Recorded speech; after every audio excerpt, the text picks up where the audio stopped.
Podem começar. Estamos começando mais uma palestra do Caixa. Eu sou o Thales Maganinho, seu host. E o motivo de eu começar assim é que hoje temos um convidado muito mais que especial.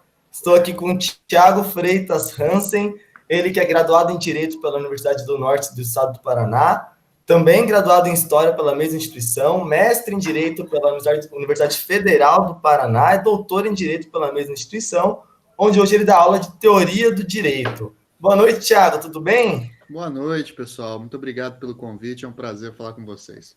Eu que agradeço. Vale lembrar que, principalmente, o Thiago Hansen ele é apresentador do podcast Salva o Melhor Juízo, que particularmente é o meu podcast preferido.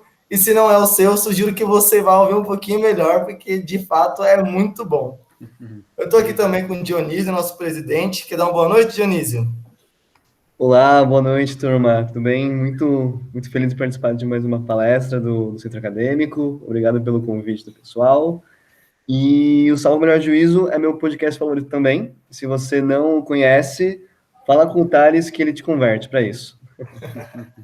Faço Eu tô questão. vendo que eu vou ter que pagar alguma coisa pro Thales, que tá fazendo meu marketing, hein? Ah, bom, você já sabe, né? Aí não tem surpresa no final do programa. Boa noite, Bianca. Tudo bem? Eu tô com a Bianca também, que é da qualidade de ensino do terceiro ano da faculdade. Tudo bem, Bianca? Boa noite. Boa noite, Thales. Boa noite, Gil. Boa noite, Thiago. Novamente, como eu falei, uma grande testemunha do Salvo Melhor Juízo. Fui convertida pelo Thales, então talvez o meu testemunho seja de um pouquinho mais de valia, porque realmente eu virei a primeira vez assim, 1h30 de podcast. Eu não vejo, estou vendo nem aula, mas não, é muito bom. Recomendo que vejam. E assim, tem tema que é para tudo que é coisa, e a gente vai conversar um pouquinho sobre isso ao longo desse evento, desse bate-papo. Perfeito. Estamos também com a Fernanda aqui, que eu acho que ela não vai querer se apresentar porque ela está cuidando das questões técnicas do evento, mas se quiser se apresentar, só dá um alô aqui que eu permito, tá bom, Fernanda? A dinâmica do evento vai ser um pouquinho diferente hoje. Geralmente nós trabalhamos com palestras, mas vocês podem perceber que desde o último evento nós temos lidado com formatos mais dinâmicos. No último a gente falou sobre as carreiras acadêmicas de direito, não conseguimos gravar, mas para quem participou, lembra que a gente dividiu em 4 palestrantes e no final a gente teve um bate-papo, porque a gente acredita que trazendo para um formato um pouco mais dinâmico, o aprendizado pode ser um pouco melhor. E falando também com o Thiago, que trabalha com temas tão diversos, pode ser interessante talvez a gente trazer uma amplitude maior para esse evento e poder ter a participação de vocês numa forma mais de bate-papo. Então, relembra a todos os alunos, a todos que estiverem assistindo, que podem fazer as perguntas para a gente. Se não conseguirem fazer as perguntas pelo aplicativo que foi divulgado, podem fazer pelo YouTube, a gente vê se a gente consegue enxergar as perguntas lá. Em último caso, pode mandar no nosso WhatsApp, tá tudo certo, a gente tenta ajudar aqui para trazer um bom debate, tá bom? Então, iniciando essa dinâmica de bate-papo, eu vou passar a bola para a Bianca, que vai fazer a primeira pergunta, e a partir disso a gente vai guiando o resto da nossa conversa. Espero que todos tenham um ótimo evento. Bom, como o nosso tema é o direito para além da dogmática, a primeira coisa que a gente conversando é uma coisa que permeia a academia, que é sobre a mercantilização do ensino superior, que, querendo ou não, a gente tem ela muito antes de 2000, até mesmo com a reforma da LINDB, quando foram realmente autorizadas as escolas de ensino superior lucrativas, e hoje nós temos faculdades que prometem um ensino na prática, um ensino que muitas vezes eu pelo menos me questiono como que se aprende o direito na prática, se coloca para fazer uma petição no primeiro dia de aula e ver o que vai sair. Mas a minha pergunta é no sentido de o quão nocivo esse ensino na prática, essa desvalorização das matérias etéticas ou então propedêuticas, podem gerar, quais são as desvantagens e como que isso impacta a formação acadêmica, mas também profissional. Muito bem, muito bem. Então, bom, primeiro, boa noite a todos que nos acompanham. É um imenso prazer falar com vocês, sobretudo falar com o pessoal do Centro Acadêmico 20 de agosto, de São Bernardo do Campo, cidade com a qual eu tenho uma história particular. Dois fatos, né? Primeiro, a minha família é de São Caetano do Sul, Então, a minha tia-avó, já falecida, coitada, morava no Ruge Ramos, andei muito nesses cantos por aí, conheço bem esses lados. O meu pai estudou na ET Lauro Gomes, né? Nem sei se ainda existe a ET Lauro Gomes. Então, eu tenho uma relação pessoal com o ABC, que é familiar. E ainda somaria um outro fato, que a minha tia se formou aí, na Faculdade de Direito de São Bernardo. Então, tem até parentes, né, que circularam na mesma faculdade de vocês. Então, é um imenso prazer para mim, especialmente interessante poder falar com o pessoal de São Bernardo. Bom, com relação a essa questão da mercantilização, né, eu acho que ela é uma pergunta que, na verdade, ela abre muitas frentes e muitas reflexões e que talvez seja uma pergunta que tenha que ser reposicionada sobre certos aspectos. Por que eu falo isso? O primeiro ponto é, eu tenho um problema, e talvez durante essa conversa, no desenrolar dela, isso fique um pouco mais claro. Eu tenho um problema quando se busca separar com certa rigidez aquilo que se chama de disciplinas zetéticas, de disciplinas dogmáticas, ou disciplinas propedêuticas e disciplinas práticas, enfim, por uma série de problemas, né? Primeiro, o que a gente poderia destacar é que essa distinção, a distinção entre matérias teóricas e matérias práticas, né? A distinção de áreas assim posicionada, é uma distinção teórica. Portanto, a teoria sempre vence. Então, é uma distinção que, no fundo, faz pouco sentido, né? Você fazer a distinção entre matérias práticas e teóricas, porque, no fundo, no seu limite, essa distinção sempre cabe a uma discussão teórica. Segundo ponto, eu tenho algumas implicâncias, e eu não quero estar muito rabugento, apesar de ser sexta-noite, né? Eu tenho algumas implicâncias com algumas expressões que são muito correntes no mundo jurídico, tal como a expressão propedêutica, né? A expressão propedêutica pressupõe se tratar de um conjunto de disciplinas que seriam aquelas disciplinas básicas e mínimas que a pessoa deve adquirir para aí sim conseguir acessar naquilo que verdadeiramente importa, que no fim do dia a gente sabe o que é direito tributário para ficar rico, né? Ou seja, essa lógica de que existe uma certa hierarquia preparatória para o acesso real nas disciplinas é uma lógica burra. E por que eu falo isso? Porque se você olhar os grandes casos judiciais brasileiros dos últimos anos, se você pegar, por exemplo, o famoso julgamento das cotas raciais no Supremo Tribunal Federal, tivemos uma votação unânime pelo Supremo, se nós pegarmos questões como as células-tronco e as ADPFs no entorno disso, ou o julgamento sobre a lei de anistia, ou seja, aqueles julgamentos que realmente ganham as capas do jornal, que movem as questões políticas, que movimentam a academia, que promovem os debates públicos, se você vê aonde está o debate delas mesmo, não é numa discussão meramente dogmática da aplicação do artigo A ou do artigo B, mas muito provavelmente, ou eu poderia dizer com certeza, ela está fundamentada em uma discussão teórica muito mais profunda, que na verdade sustenta e fundamenta a existência mesmo desse tipo de reflexão mais geral aí das disciplinas práticas, né? Então, se você olhar lá o que está sendo discutido, questão de cotas raciais, não está tanto falando ali de Pedro Lenza e direito constitucional esquematizado, mas está discutindo Gilberto Freire e a ideia de suposta democracia racial no Brasil, você está discutindo a questão do racialismo, você está discutindo racismo estrutural, você está discutindo temas que, então, estão em diálogo intenso com a sociologia, com a história, com a filosofia e assim por diante, tá? Isso é um ponto que eu acho que é bastante relevante a gente ter de antemão. Somado a esse ponto, a gente aí entra nessa questão específica que foi posicionada, que é o fato da mercantilização. De fato, nós temos um problema no ensino jurídico brasileiro como um todo, pelo menos desde os anos 90 para cá, quando se ampliou de uma forma até um pouco irracional os cursos de direito. Eu sei que a Faculdade de São Bernardo não é uma dessas que se encontra, porque é uma faculdade muito tradicional, que já está há muitos anos estabelecida, que já formou ministros do STJ, enfim, que já tem uma tradição, mas essa pulverização de microfaculdades ou de cursos de grandes grupos econômicos, etc.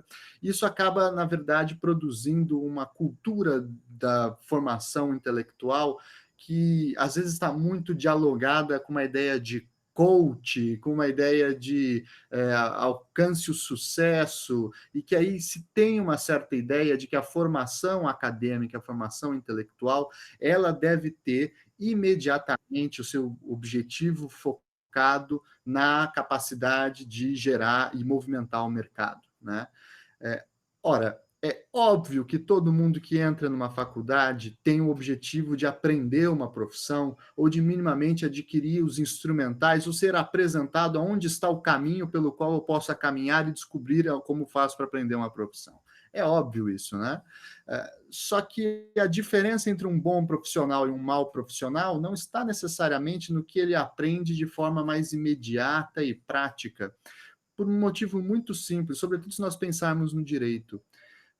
Basta, por vezes, se o cara tem uma formação muito voltada para a prática, né, muito voltada para a dogmática, que está estudando ali quase que somente a jurisprudência do dia do Supremo, né, e as últimas questões de concurso que saiu, a pessoa que está muito focada nesse ponto é uma pessoa que rapidamente será atraída pelo tempo.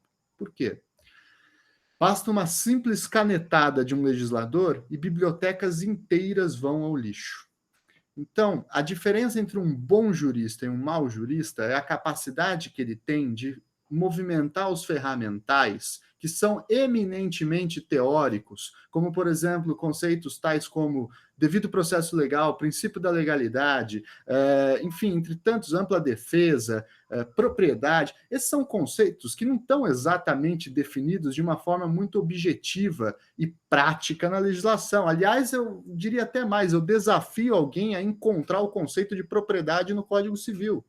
Isso é uma coisa muito curiosa. Você vai ler os 2.000 e tantos artigos do Código Civil, você não encontra o conceito de propriedade, porque o conceito de propriedade é um conceito inferido no Código Civil, dos poderes do proprietário, ou seja, a própria definição de propriedade, que talvez seja um dos conceitos mais importantes de todo o direito, é uma definição teórica, né? É uma definição, então, que remete necessariamente a um conhecimento de disciplinas etéticas, como é dito, que é uma das formas de se referir a essas disciplinas, também não sei se é a mais convincente, o termo mais convincente. Na verdade, esse é o termo que o Tércio Sampaio Ferraz Júnior utiliza, né, se referindo a um teórico alemão, que é o Theodor Viehweg, que era um personagem da filosofia do direito muito relevante nos anos 70 e nos anos 80, que foi não foi orientador dele, mas foi um dos mestres dele. Então, essas disciplinas zetéticas, a grande vantagem de usar, eventualmente, a expressão zetética é que ela não é igual à propedêutica, né? Enquanto a propedêutica se vê como uma disciplina em que seria, em tese, uma preparação para você aí sim verdadeiramente chegar no que importa, a disciplina zetética seria uma forma de abordagem diferente, né? Que não há uma hierarquia entre o olhar dogmático e o zetético, mas um olhar diferenciado. Enquanto a dogmática está preocupada, e ela tem que estar, é assim que nós esperamos, que ela esteja preocupada a dar respostas concretas a problemas concretos, a zetética está muito mais preocupada com as perguntas que fundamentam as respostas, ou seja, que tipo de pergunta possibilita. As perguntas condicionam as respostas, né? Eu gosto sempre de lembrar uma coisa: se você quer saber se você quer entender a diferença entre povos, por exemplo, a sensação que um antropólogo tem quando ele vai para uma aldeia indígena, que ele não entende a língua e não conhece aquela população, aquela cultura, e ele tem aquela, então, imersão e uma sensação de estranheza profunda, né? Essa sensação de estranheza que o antropólogo detém não é tanto com relação às perguntas que aquela população, as respostas que aquela população fornece para as perguntas que elas têm na vida. Mas o que sempre estranha o antropólogo, quando ele vai numa comunidade indígena que ele não conhece, por exemplo, é notar que muito mais do que as respostas que ali são dadas, são as perguntas que aquela população se faz, que são muito diferentes do que a nossa população se faz. O que diferencia as culturas, portanto, são as perguntas que as culturas enunciam sobre a sua própria realidade. E as disciplinas etéticas são, então, essas disciplinas que possibilitam uma abertura para se refletir sobre o fundamento das perguntas, né? Por que nós perguntamos o que nós perguntamos? E as perguntas não são óbvias. Por vezes a gente acha que as perguntas são óbvias e as respostas é que são complicadas, né? E às vezes é exatamente o contrário. Às vezes as respostas são parecidas no mundo inteiro, só que as perguntas que são feitas para chegar naquelas respostas é o que mais diferencia a sociedade. E estar preparado para viver numa sociedade em intensa e completa mudança, como a que nós vivemos hoje, em que nós temos rupturas geracionais, intergeracionais até, né? A gente, não sei, vocês têm irmãos mais novos ou mais velhos, eventualmente vocês já tenham reparado que entre vocês já há uma ruptura, vocês já não se entendem sobre certos aspectos, né? No mundo medieval isso era impensável, né? O bisavô e o bisneto eles estavam exatamente inseridos no mesmo âmbito de simbolismo, de reflexão sobre a realidade, não havia uma ruptura. A gente vive uma época de intensas alterações e rupturas e mudanças. E estar preparado para essa época, então, exige que você, mais do que conhecer a lei, conhecer a última jurisprudência, conhecer qual foi o último julgado, o que o Fux falou ontem, qual foi a posição estranha que o Marco Aurélio de Mello teve no julgamento tal, muito mais importante que isso é você conhecer, então, esses instrumentais que vão te possibilitar com que a lei seja mudada, com que a Constituição, eventualmente, seja alterada, mas que você ainda consiga se enxergar como um jurista, porque você não é preso ou escravo ou a normatividade momentânea de um presente qualquer, mas você está muito mais preocupado em entender, como um bom jurista deve fazer, quais são as perguntas que movimentam a reflexão jurídica e não tanto as respostas, né? E o problema de um ensino mercantilizado, esse ensino mais voltado para a OAB, em que, por vezes, a graduação até se confunde com cursinhos preparatórios da OAB, e veja, às vezes até um problema, porque os alunos querem isso, por vezes, né? Por vezes os alunos querem professores que, se possível, sejam professores de cursinho, inclusive, né? Para não ter que pagar o cursinho depois, né? Já tem a aula ali. Isso é um problema sério, porque, de novo, você acaba olhando exclusivamente o presente e as respostas momentâneas e não aprende a pensar. E aí nós temos, tendencialmente, e isso é até triste de se dizer, com o desenrolar do tempo, nós conseguimos ver gente que entra numa profunda decepção com o curso de Direito, né? Aliás, se tem um curso em que há um abandono da carreira, é o curso de Direito, né? Quantas pessoas não se formam e abandonam? Por quê? Porque se formaram em uma formatação mental muito atenta para as respostas imediatas, e aí houve alguma alteração legislativa, política, momentânea, a pessoa teve que se afastar um momento por uma questão de saúde, doença, viagem, etc., e quando volta já não consegue voltar. Porque, na verdade, ela nunca aprendeu direito. O que ela aprendeu foi as posições dos tribunais e dos doutrinadores naquele momento, mas não direito. Aprender direito é outra coisa. Mas aí a gente fala disso depois. Então, começaria mais ou menos assim. E o que vocês acham?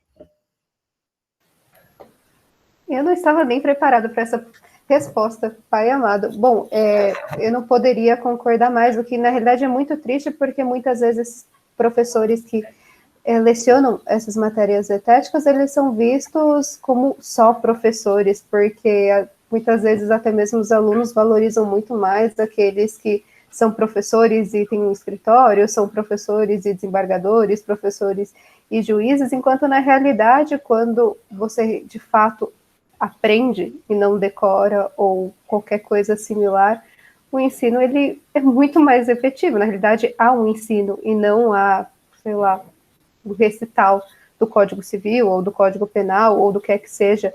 E essa, ou técnicas mnemônicas, né? Então vou ensinar musiquinhas para vocês conhecer os princípios da administração pública, né? Ou coisas do tipo. O que por vezes é absurdo, que são técnicas ensinadas em cursinhos que levam pessoas a se tornar magistrados, ocupar cargos altos no escalão público, e que por vezes a pessoa tem uma memória muito boa, mas não tem um conhecimento jurídico, e aí nós vemos algumas decisões que falam assim, senhor, de onde que isso surgiu? Qual foi o fundamento que foi usado? E, infelizmente, a academia talvez precise se reestruturar. Nós, recentemente, passamos por uma reformulação da grade na São Bernardo e acho que ainda tem muito a ser conversado, como, por exemplo, o fato de que nós não temos metodologia científica. Então, assim, como se a pesquisa na área do direito não fosse tão comum, que agora está sendo uma bandeira levantada por tantos professores, pelo centro acadêmico, inclusive na iniciação científica. E com essa deixa eu passo para o Thales. Dionísio, algum apontamento? Eu devo dizer que eu adorei essa primeira introdução do Thiago. Não podia esperar nada tão amplo assim nesse formato. E, de fato, tem muitos alunos que eles veem a faculdade de Direito como faculdade de advocacia, que é muito engraçado às vezes, sendo que é um aspecto tão amplo que a gente não consegue nem, às vezes, citar qual o número de professores possíveis que você consegue fazer ao ser da faculdade de Direito, seja área pública, área privada, é um número praticamente mensurável. É impressionante, de fato. Pode falar agora, vontade. Veja, eu não tenho nem nada contra quem tem o sonho de ser juiz, promotor, fazer concurso, tem que estudar e tem que se matar, tem que ler lei seca, tem que decorar. Eu não tem nada contra isso. Eu acho que, eventualmente, se é o sonho da pessoa, tem que se entregar mesmo, tem que fazer o cursinho, etc. Mas é uma questão até de maturidade intelectual, não confundir esse processo de preparo do concurso com formação intelectual, porque senão a gente pode produzir profissionais muito frágeis, né, de um ponto de vista teórico, né, que são muito levados pelo vento, né, dos modismos, e aí não tem nem personalidade intelectual. Acho que esse é o grande risco, né? Sim, é muito bom. Ainda sobre essa pergunta, só gostaria de comentar que o professor lembrou a situação do aluno que às vezes não consegue acompanhar as questões legislativas e por isso acaba se decepcionando com o curso. E eu acho também, pelo menos falando do meu caso, em alguns sentidos, que a decepção pode ocorrer no sentido contrário, né? De você procurar o curso querendo responder as questões do mundo ou fazer as perguntas corretas, e o que você tem são, às vezes, aulas de legislação, meramente, né? E uma valorização nesse sentido talvez fosse mais justa, mais benéfica. Né? Partindo para uma segunda pergunta, que também está bastante relacionada com essa, eu acho que ela é um pouco mais próxima do nosso tema, né, do direito além da dogmática. A pergunta é um pouco sobre o trabalho que é feito também no Salvo Melhor Juízo, de estudar o direito a partir de outras matérias, não só a partir, mas junto com outras disciplinas como história, filosofia, sociologia. Eu gostaria muito que o senhor pudesse comentar sobre essas questões, como que o direito caminha ao lado de história, filosofia, sociologia, em contraposição, ou talvez não em contraposição, com uma teoria pura do direito. Você, como professor de teoria geral do direito, poderia, melhor do que ninguém, falar sobre isso. Então, pudesse, por gentileza, explicar, ia ser muito bom. Bom, a gente poderia fazer o seguinte, já que nós estamos entre estudantes de direito, enfim, pessoal da faculdade de direito, a gente podia lembrar um detalhe que é sempre bom de ser lembrado, que o curso de direito é o primeiro curso universitário da história, né? Formado na Universidade de Bolonha em 1080, de tal sorte que todos os outros são filhos nossos, e não o contrário, né?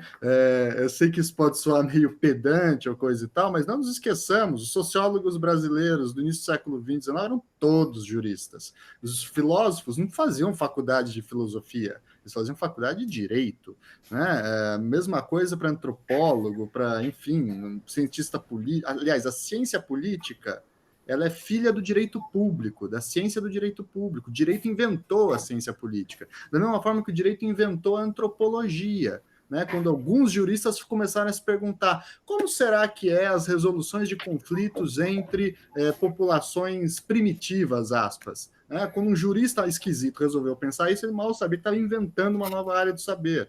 Né? Juristas e médicos, nesse caso.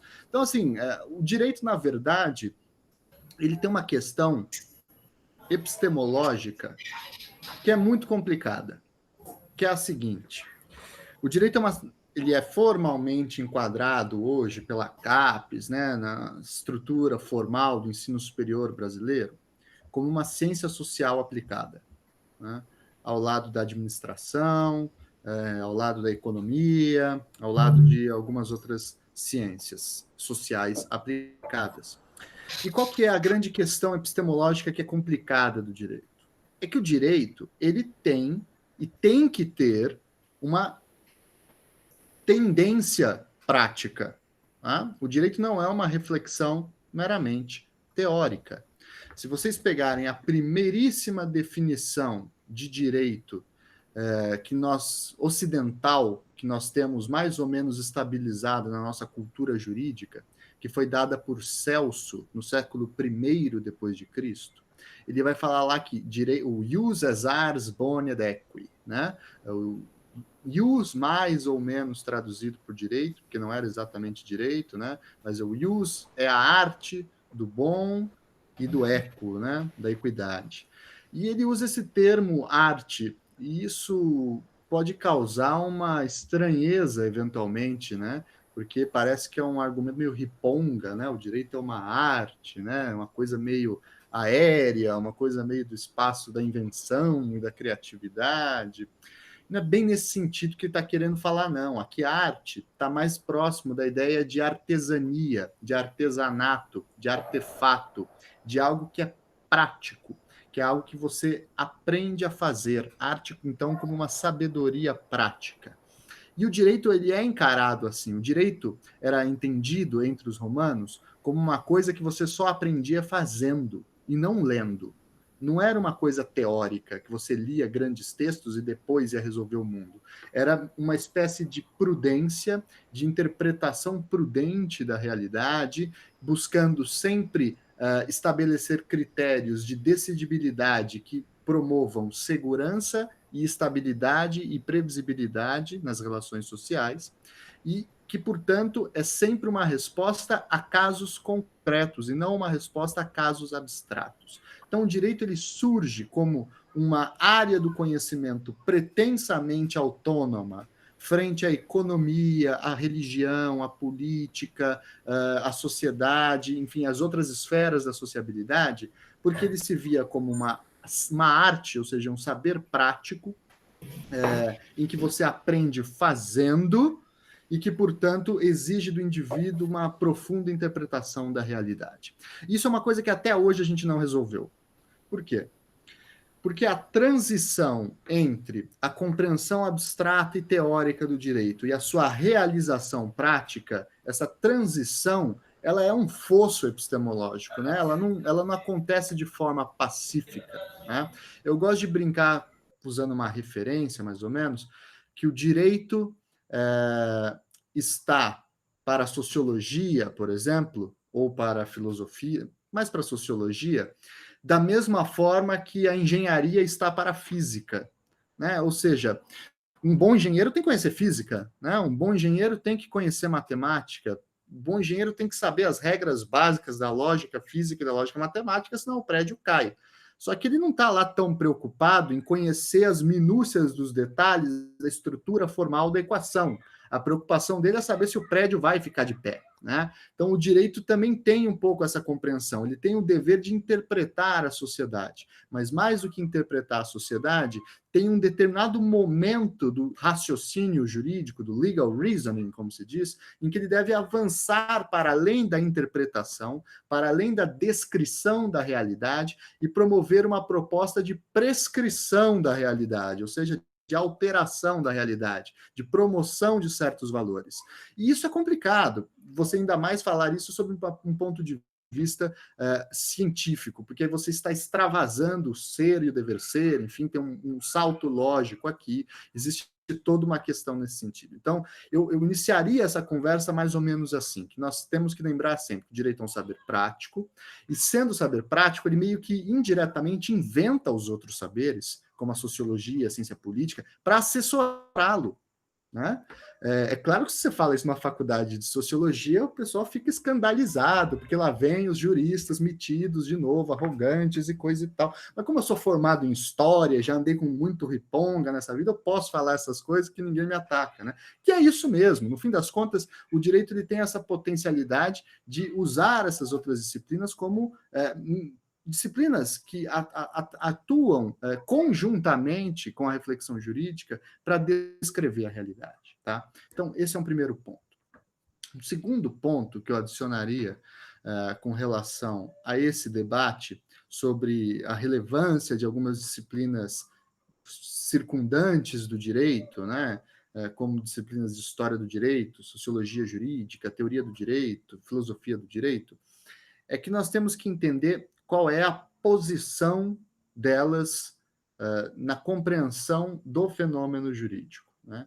Em outras palavras, é preciso que se enfrente de forma real a pergunta: para que servem essas disciplinas? Né? E essa é uma pergunta que raramente é feita de verdade para os professores, porque parece que é uma pergunta ofensiva, né? Vocês têm coragem de chegar no professor, primeiro ano, acabou de entrar, calorinho, cabelo raspado, lembra, professor, mas para que serve isso aí que você está falando, que se dedicou a vida inteira, fez mestrado e doutorado, né? Parece que é uma ofensa a pergunta, né? E não deveria ser assim, não deveria ser encarado desse jeito, né? Por quê? E aqui volta até mais ou menos o que a gente estava conversando sobre a nossa primeira pergunta, né? Que é o seguinte, as perguntas condicionam as respostas, né? Eu falava. E quando eu faço a pergunta para que serve alguma coisa, para que servem essas disciplinas, qual que é a função delas disciplinas, mais importante do que eu dar uma resposta imediata é eu entender qual é a funcionalidade ou qual é o dispositivo intelectual que está por trás desse tipo de pergunta. Então vamos lá. O verbo servir, ele vem do latim seruo, que é a mesma palavra para escravo, que dá origem também à palavra servo, né? No latim o U e o V é a mesma letra, né? Então servo, seruo, é escravo em latim, e é da onde vem a expressão servir. Então, por trás da pergunta para que serve tal coisa, você está verdadeiramente perguntando o quê? Essa coisa é escrava de que outra? Ou seja, num grau de importância, a filosofia do direito, ela é escrava do quê? Né?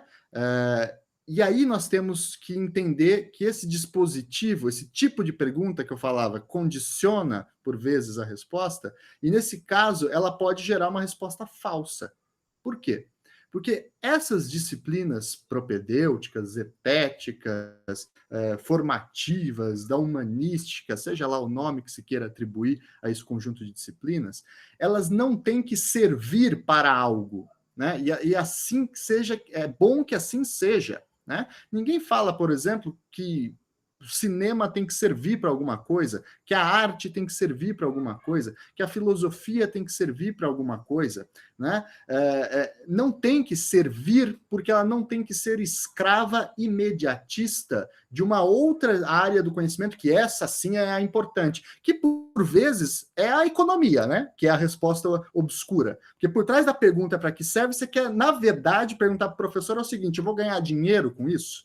Né? Essa é a verdadeira pergunta que está oculta, só que você não tem coragem de fazer, ou você não se toca que é essa pergunta que você está pensando em fazer. Né?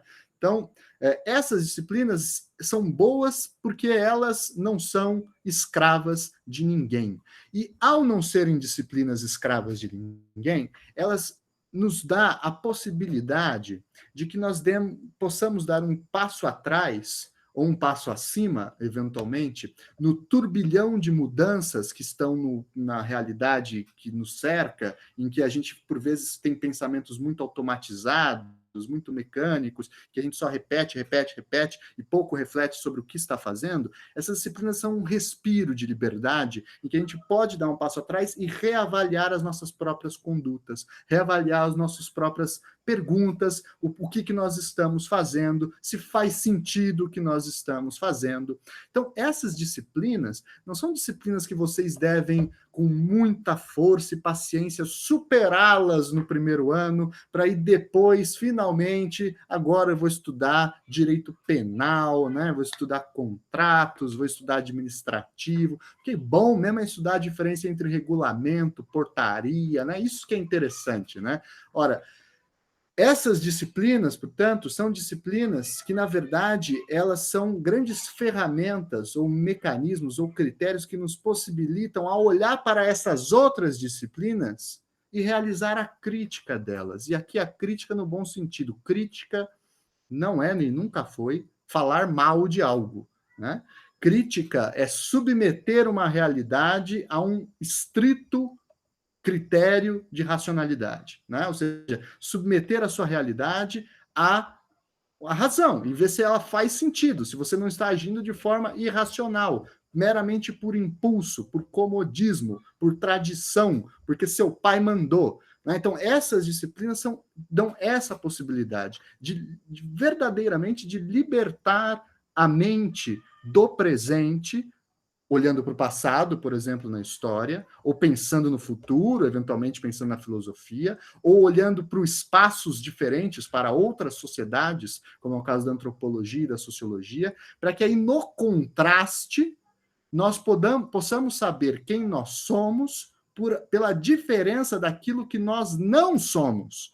Né? Ou seja, quando nós estudamos história do direito e Idade Média, a gente não tem que estudar a história do direito medieval imaginando que lá é uma versão atrasada da nossa realidade. Então, olha lá é a versão atrasada e a gente vai, então, estudar esses 1000 anos em que ocorreu uma lenta e gradual evolução, que normalmente é sempre uma adição de racionalidade, como se as coisas fossem melhorando, como se as coisas fossem ficando mais sofisticadas, e aí normalmente tem professores de história do direito que fazem isso, né? Que vai contando uma história que vai tipicamente evolucionista, né? E por vezes vai chegando na lei que revogou a lei, que revogou a lei, que revogou a lei, que revogou a lei, e aí termina na última hora falando, aqui está, né? O Código Civil atual, que é o suprassumo da humanidade, né? A etapa final da evolução da razão, né? Ora, não é para isso que serve estudar, por exemplo, a história do direito, para pegar esse exemplo, né? A função de estudar o passado não é para ver no passado uma versão inferiorizada de nós, mas é para ver no passado um outro nós, ou seja, uma realidade que nós poderíamos ter sido e que nós não somos, e que justamente por não sermos, nós conseguimos observar nelas aquilo que nos parece estranho, aquilo que nos parece esquisito, aquilo que nos chama a atenção, e ao reparar essas coisas que nos chamam a atenção, nós, na verdade, estamos indiretamente ou involuntariamente construindo um retrato do que nós somos, porque aquilo que nos chama a atenção fala sobre nós e não sobre eles, né? Então, essas disciplinas têm essa potencialidade de nos ajudar a nos desenhar, a nos colocar na realidade, a nos colocar no mundo, a entender quem nós somos. E aí, meus caros, saber se a portaria, o regulamento ou não sei o que lá é A ou é B, dane-se, muda a lei, isso vai embora, não interessa para ninguém.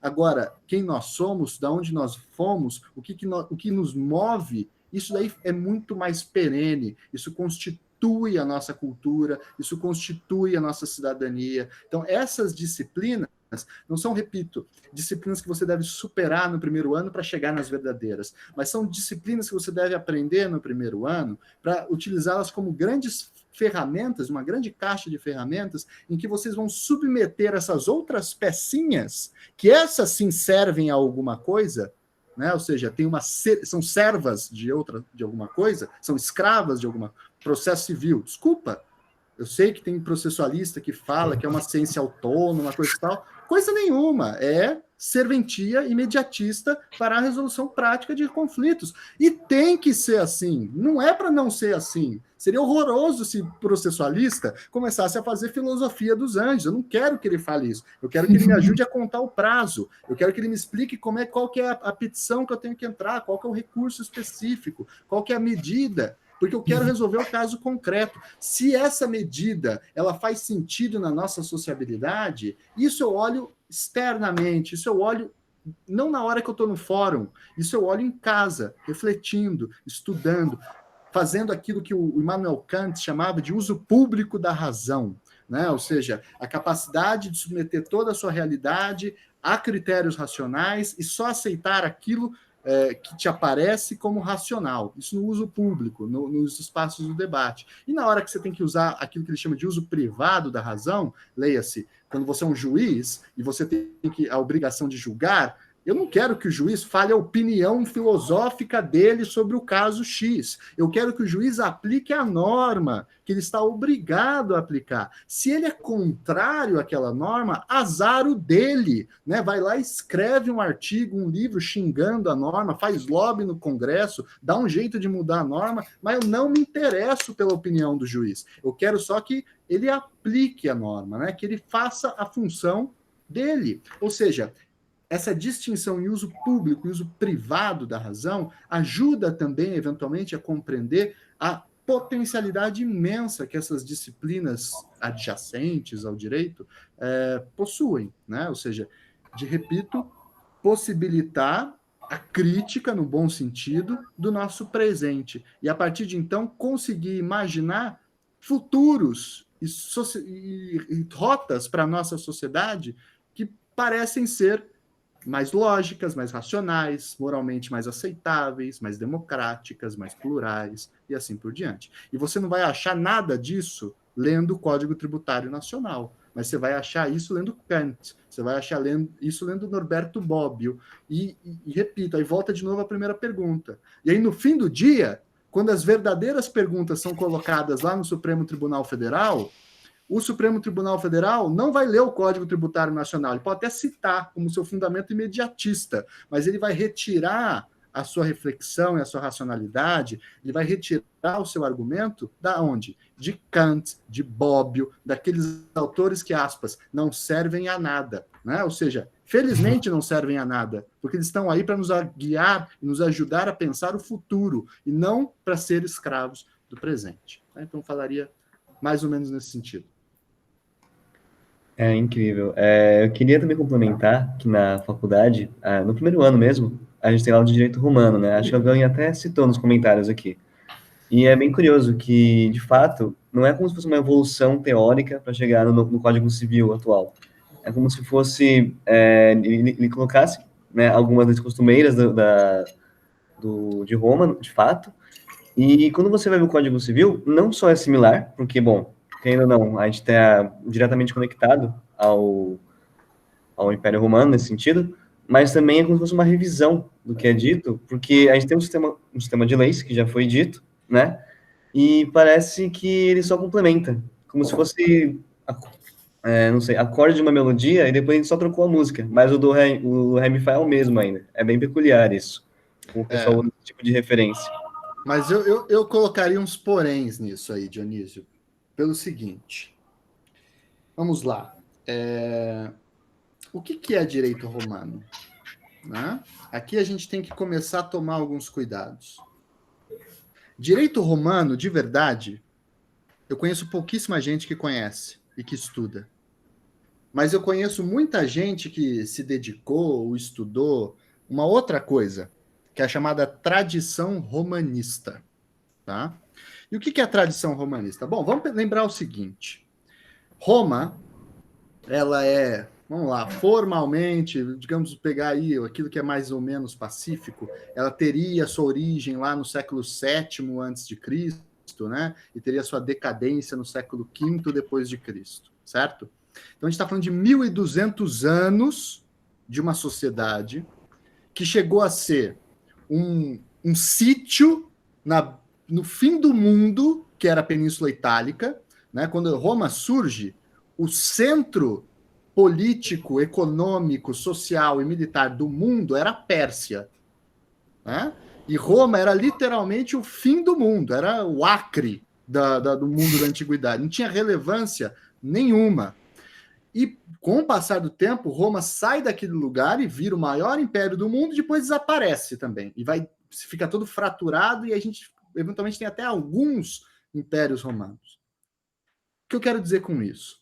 Qualquer tentativa de usar a expressão o direito romano já parte de um erro metodológico, que é uma tentativa de simplificação de 1.200 anos em uma única fórmula.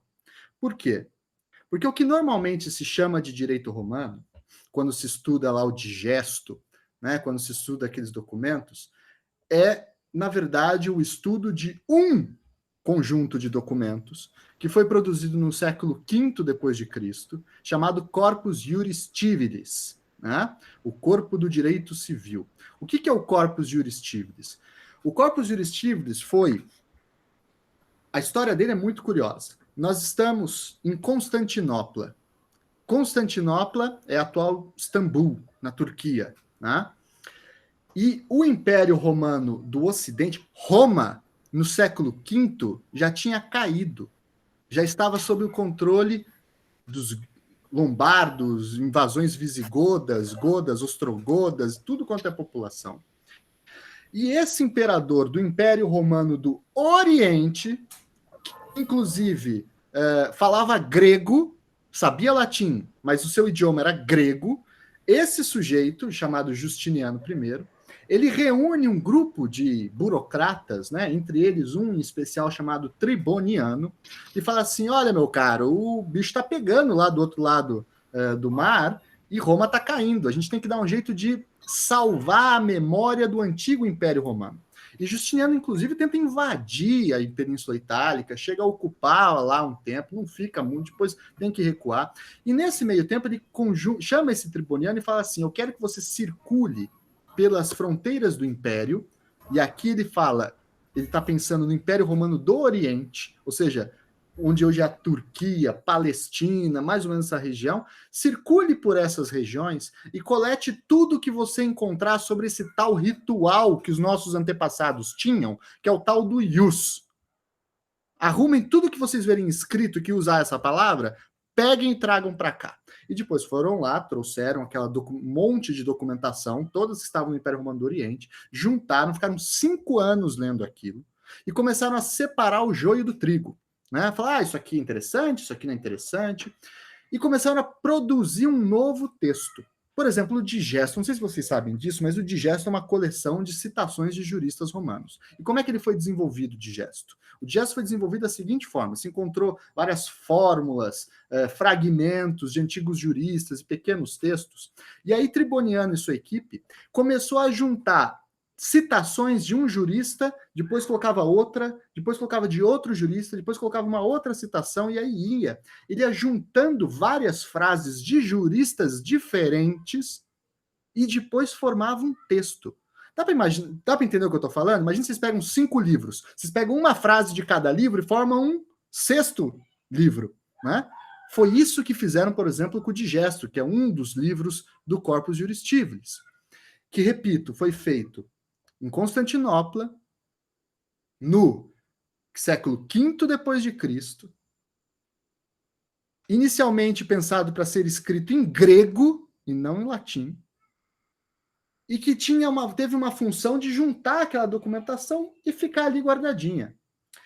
500 e 600 anos depois que esse documento é organizado nos seus 4 volumes, né, os digestos, os códex, as institutas e as novelas, depois de 400 anos que esses documentos são organizados, os padrecos medievais lá de Florença, Pisa, o pessoal que está na litera fiorentina, bolognese, né, Bolonha, etc., esses padrecos, eles acham uma cópia desse documento que vem via mercadores, justamente naquela rota do Marco Polo, enfim, que a gente conhece, eles acham uma cópia disso.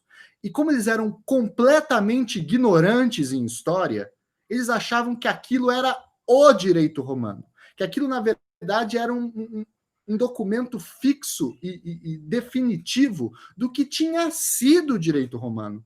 Mas, repito, aquilo não foi o direito romano. Quem estuda direito romano sofre muito. Sabe por quê? Porque o suporte textual se perdeu. A gente não tem mais acesso a esses textos. O papiro desmancha depois de 300, 400 anos, se não for bem acondicionado. Né? Por exemplo, na década de 60 do século passado, se encontrou numa pequena cidade, num pequeno sítio arqueológico lá perto de Roma, um vaso com vários pergaminhos, né, peles de carneiro. Né? E depois, olhando aqueles pergaminhos, se viram que eram alguns textos, na verdade, uma documentação sobre gado, contabilidade, sei lá o que, mas aí se descobriu que aquilo era um palimpsesto, ou seja, o que acontecia, né? Não existia papel, era pergaminho, pele de carneirinho, né? Então você imagina o quão caro era você fazer, né, um livro, por exemplo. Quantos carneirinhos tinham que morrer para você ter uma cópia da Bíblia? Eu sempre faço essa... botam a mão na cabeça para pensar isso, né? Então, você tinha que economizar. Então era muito como você apagar e escrever por cima. E aí se descobriu, nos anos 60, alguns pergaminhos desses, se colocou numa máquina específica para identificar os resquícios do palimpsesto e se achou trechos daquilo que é as Institutas de Gaio, que é um dos documentos que constituem o Corpus Juristivus. E somente nos anos 60, portanto, do século XX, se conseguiu provar que as Institutas do Corpus Juristivus era mais ou menos corretamente copiada desse outro documento, porque se datou o carbono 14 e se viu que essas cópias das Institutas era mais ou menos contemporânea ao Gaio, que é do século II ou I depois de Cristo. Até então, não se sabia, e depois se descobriu uma infinidade de defeitos no Corpus Juristivus, né? As chamadas interpolações. Não existia imprensa e era tudo monge copista. E durante esses processos de cópia, coisas eram alteradas, se perdiam. Às vezes não por maldade, mas é porque, que palavra estranha, que ninguém entende o que é essa pretor. Pretor, vou dar uma mudadinha aqui. E quando dava essa mudadinha para, digamos, atualizar, perdia-se, né, o que era aquilo. Então, quando se fala, eu estudo direito romano, aí eu sempre falo, peraí, o que você estuda mesmo? É tradição romanista, que é estudar um documento produzido no século V depois de Cristo, por Justiniano, que depois cai na mão dos Padreco, é cheio de interpolações, cheio de defeitos, depois sofre uma crítica profunda pelos franceses humanistas, depois passa pelos alemães do usus modernos pandectarum, depois vai ser revivido pelo Savigny no século XIX. É isso que você estuda, ou seja, que é uma invenção textual, ou você estuda direito romano de verdade? E aí estudar direito romano de verdade, estudar história antiga. E aí isso não é fácil, meu caro. Porque aí você tem que estudar... Sabe quais são as fontes da história antiga? É túmulo. Você tem que ler túmulo. Você tem que ler...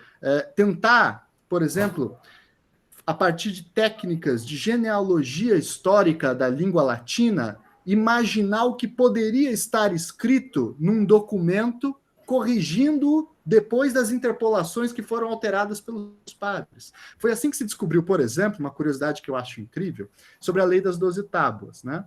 É sempre curioso imaginar que a Lei das 12 Tábuas é considerada aí, não é bem isso, né? Mas é considerada o primeiro documento escrito do direito romano, né? Que teria sido publicado no Fórum Romano, na praça, então, do mercado, onde se fazia o comércio, portanto, onde se tinha conflitos, e se pensar também que ninguém sabia ler em Roma, era uma população absolutamente analfabeta. Aí se pensa, por que se publica esses textos se as pessoas são analfabetas, né? E aí foi justamente num estudo de genealogia histórica da língua, filologia e assim por diante, que se descobriu, não sei se vocês sabiam disso, que a Lei das 12 Tábuas rimava, e que ela era, na verdade, uma música, né? Porque os romanos tinham uma relação com a memória muito diferente de nós. Como eles não eram uma população letrada, eles passavam a cultura, sobretudo a partir de técnicas mnemônicas, né? E o próprio latim, se você estuda latim você fala cantado. Tem um jeito certo de falar latim, porque ele tem uma certa métrica parecida com a da poesia, em que você tem que respeitá-la para conseguir entender a tonalidade das frases e você entrar no ritmo da frase. Então, foi se descobrindo, por exemplo, né, que esse documento rimava e que as pessoas conheciam a Lei das 12 Tábuas porque elas cantavam a Lei das 12 Tábuas, né? O que é uma coisa muito bizarra você imaginar você cantando o artigo 5º da Constituição Brasileira, né? Seria uma coisa absolutamente patética, né? Mas naquela sociedade era fundamental. Ou seja, isso não está lá no Corpus Juristivus. Isso não aparece no Corpus Juristivus. E é isso que é o direito romano. Então, direito romano é isso. Essa outra coisa que aparece lá nos cursos de direito romano, José Cretella, né, o Moreira Alves, né, que são bons textos e tal, mas isso não é direito romano. Isso daí é tradição romanista, que, na verdade, é uma tentativa que vem muito antiga, de Bartolo de Sassoferrato, de Baldo Délio Baldi, até mesmo do Accurso, grandes juristas medievais, de tentar enxergar naquele texto do Corpus Juris um texto de autoridade, um texto que era encarado como manual de instruções do funcionamento da justiça na Terra, e que ele seria, digamos, mais ou menos em termos estruturais, parecido com o que é a matemática. Ou seja, ninguém fala, deveria se falar, mas ninguém fala que a matemática é grega, né? A matemática tem um adjetivo, ela é grega, e existem, inclusive, outras matemáticas, eu não sei se vocês sabem disso, a matemática que nós aprendemos na escola, que é a chamada matemática euclidiana, é apenas uma das matemáticas possíveis, e que é uma matemática cheia de defeitos, inclusive, que, por exemplo, não permite dividir por zero, né? Já pararam para pensar nisso? Que a gente sempre fica chocado, por que não pode? O professor reclama se você pergunta por que não pode, porque é um dogma dessa matemática, um limite racional da nossa matemática. Os romanistas, os padrecos medievais, eles olhavam para o texto romano e achavam que era algo parecido com isso, ou seja, que ali por trás tinha, na verdade, uma linguagem universal, né? Uma espécie de estrutura racional parecida com a matemática, que então não dependia de um povo específico, mas que era, na verdade, uma linguagem para todo o sempre, né? Agora, é óbvio, nem eles mesmos, se vê a história do direito romano, nem eles mesmos conseguiram acreditar muito tempo nisso, né? Porque a história do direito romano é uma história de rupturas, não é uma história de continuidade. Você pega lá os franceses, como Cujácio, Domá, os grandes juristas do século XV e XVI do humanismo jurídico, eles falavam que os medievais que vieram antes deles, como Bartolo, que era o grande jurista medieval, eram juristas que escreviam com os pés, que era o jeito da época de chamar o de burro, né? Que não sabiam o que estavam falando, que não conheciam latim, entre outras coisas, né? Então, tem essa dinâmica específica. Então, o que eu quero dizer, que eu acho que até já me perdi falando muito aqui, tomem cuidado com essas continuidades, né? Tomem cuidado com essa ideia de que existe, por exemplo, tá lá no nosso Código Civil, tem uma passagem que é igual ao do Corpus Juris.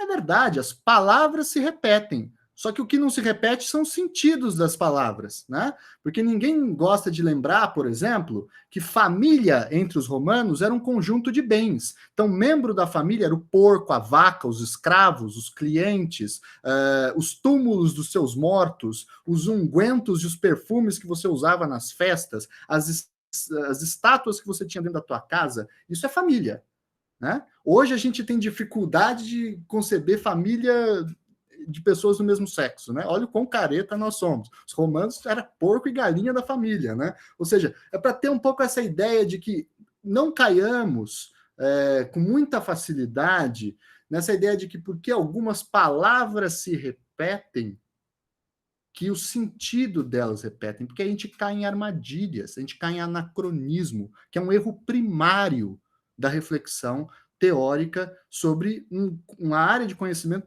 tão profunda e longa, que tem mais de 2000 anos de cultura, como é o caso do direito.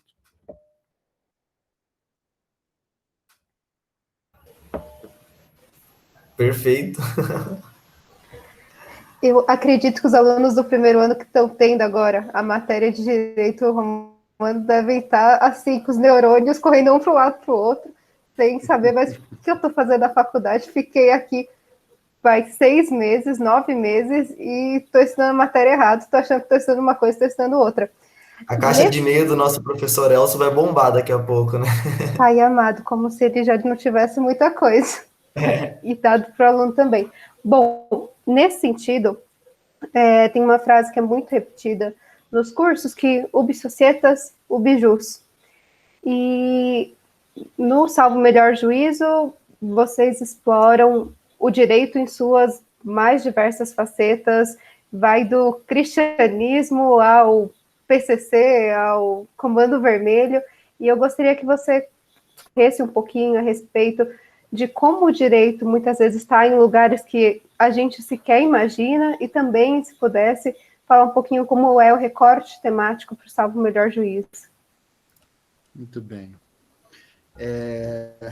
Eu faria um pontamento rapidinho, que eu acho que essa é uma das frases mais perigosas que existe, a ubi societas ibius. Uma frase que eu discordo integralmente, para mim ela é completamente falsa, né? Porque ela pressupõe uma universalidade do fenômeno jurídico, que no fundo nada mais é do que a manutenção de um dispositivo etnocêntrico, que pressupõe que Roma descobriu uma verdade sobre o mundo, né? E que na verdade o que Roma fez foi inventar, de uma forma muito mesquinha, inclusive, uma técnica para solucionar conflitos em uma sociedade absolutamente violenta. E tão violenta que o mito fundador dela é um fratricídio, né? Não nos esqueçamos disso, é um irmão matando o outro, né? Então, assim, e isso também pode esconder uma outra questão, que é a suposição de que o direito sempre existirá. E aí a gente pode baixar a guarda para o próprio fim do direito. Né, que aí é uma outra. O direito não sempre existiu, já houve épocas sem direito, e existem povos sem direito, e não tem problema nenhum isso. Isso não é uma característica de inferioridade ou de superioridade, mas é uma distinção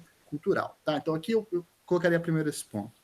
Sobre a amplitude, né, como abordar temas tão distantes e díspares no salvo melhor juízo, como, sei lá, do Comando Vermelho ao cristianismo, né?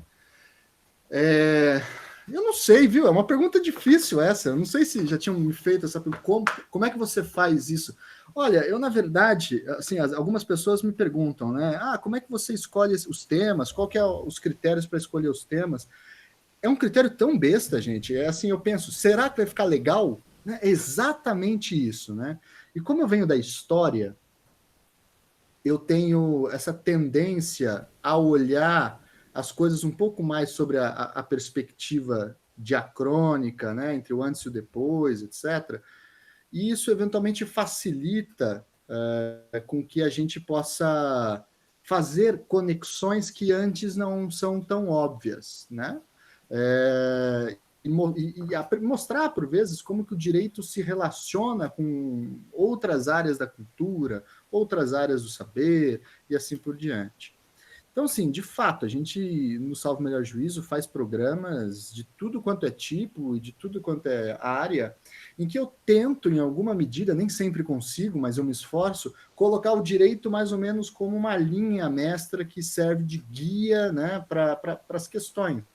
Mas as questões sempre desembocam para sociologia, para filosofia, para história muito, né, para antropologia, por isso que a gente recebe antropólogo, filósofo, a gente recebe gente de todas as áreas. Porque, de novo, aí volta para aquele ponto. Eu acho que é uma distinção muito artificial a separação do direito com essas outras áreas. Né? Aliás, a divisão disciplinar dentro das ciências humanas é uma invenção do século XVIII. Né? Antes disso, faculdade de Direito tinha 2 matérias, ius civile e ius canonici, só. Né? Direito canônico e direito civil, era isso. Né? Não tinha penal, civil, processual penal. E por trás de ius canonici, por exemplo, tinha teologia, filosofia moral, e por trás de direito civil também tinha essas questões.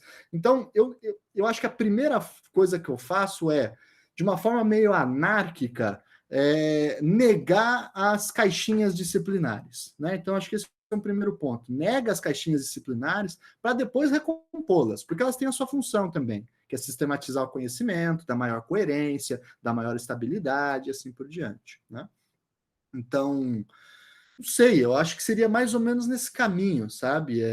Eu acho que o direito tem essa potencialidade, né? Sobretudo por aquilo que eu falava antes. Como ele é uma disciplina que parte do legal reasoning, né? Parte da reflexão do mundo jurídico, é avaliar a realidade. E a segunda parte, então, compreender como resolver problemas práticos dessa realidade, como então você tem essa ampla dimensão para atacar, você consegue ir para todo lado, né? Você facilmente vai para todo lado, né? Isso é muito mais difícil em outras áreas, mas no direito isso me parece bastante mais simples. Agora, por exemplo, né? Voltando a ubi societas ibius, eu não sei se eu falaria que, por exemplo, no PCC ou no Comando Vermelho há direito. Dá para entender? Sem dúvida, há regulamentação normativa com uma eficácia profunda, brutal, inclusive. Né? Agora, por que não é direito? Né? Por que eu acho que não é direito? Não é porque é feio, porque fede, porque é de bandido. Né? Porque isso é um critério moral e não ajuda a gente a entender. Mas eu acho que não é direito porque a distinção do conhecimento jurídico frente a esses... do direito como um todo, frente a outras normatividades sociais, é que o direito busca, em alguma medida, lançar-se como autônomo, ainda que não consiga, né? Mas como independente das outras áreas da sociedade, como o costume, como a moral, como a religião, como a economia, como a sociedade, assim, e, ao mesmo tempo, teorizar sobre essas outras áreas da sociedade e teorizar sobre essa autonomia também, para então você conseguir ter um direito que ele é independente ou pretensamente independente dessas outras áreas, e sendo independente, ele consegue, então, garantir uma maior previsibilidade no seu conteúdo, na sua funcionalidade, na sua estrutura normativa, né? Porque se o direito é sempre filho da sociedade, por exemplo, ou sempre filho da religião, ou sempre filho da economia, ou sempre filho da política, no fundo o direito não é nada. O direito é um penduricalho da outra coisa. E aí o que importa é você estudar essa outra coisa, e não o direito propriamente dito. Né? Porque você estuda essa outra coisa e o direito é só a rebarba daquilo. Então, se você está numa postura kelseniana, por exemplo, de fazer uma avaliação autônoma e, aspas, pura, teórica sobre o direito, você, ao mesmo tempo, cria essa possibilidade de dar maior coerência para a avaliação teórica do direito, mas, ao mesmo tempo, você mata o fenômeno jurídico na realidade. Porque a realidade o direito está sempre se misturando com essas outras áreas do saber. Mas, teoricamente, você tem que, intelectualmente, fazer um esforço para separá-las. Né? Eu acho que essa é uma grande característica. Aquilo que todo mundo fala, né, gente? Estou chovendo molhado. A teoria pura do direito é a teoria que é pura, e não o direito que é puro. O direito é sujo, sempre, porque ele é fruto das vontades, da política, das opiniões, do poder, da porrada, de tudo. Agora, isso não nos impede de tentar pensar o direito, aprender teoricamente o direito, sem misturar ele com o seu conteúdo, né? Que é a grande lição kelseniana, né? Eu acho que ficaria... Eu não sei se eu te respondi, Bianca, porque foi uma pergunta que nunca veio para mim também, de uma forma muito... acho que nunca consegui pensar direito sobre ela também. Não, imagina, com certeza estamos todos nós pensando muito com as suas respostas, e no momento disclaimer, a questão do Obsocietas, ela é criticada até pela professora Marta de Teoria Geral, só que como é algo muito recorrente na academia, como repetido como um mantra, eu achei que seria uma boa forma de introduzir a pergunta. Vocês gostariam de fazer a pergunta do aluno? Eu gostaria de fazer eu acho que ficaria melhor se eu só fizesse um apontamento, passasse para o Dionísio fazer a pergunta final, a pergunta de $1 milhão, e que ela tem a ver também com o que o Thiago comentou agora, e depois passar para os alunos, se vocês não se importarem. Sobre essa questão do Obsocietas e Bios, eu achei muito, muito interessante pensar que o direito pode não ter existido e pensar que o direito pode eventualmente acabar.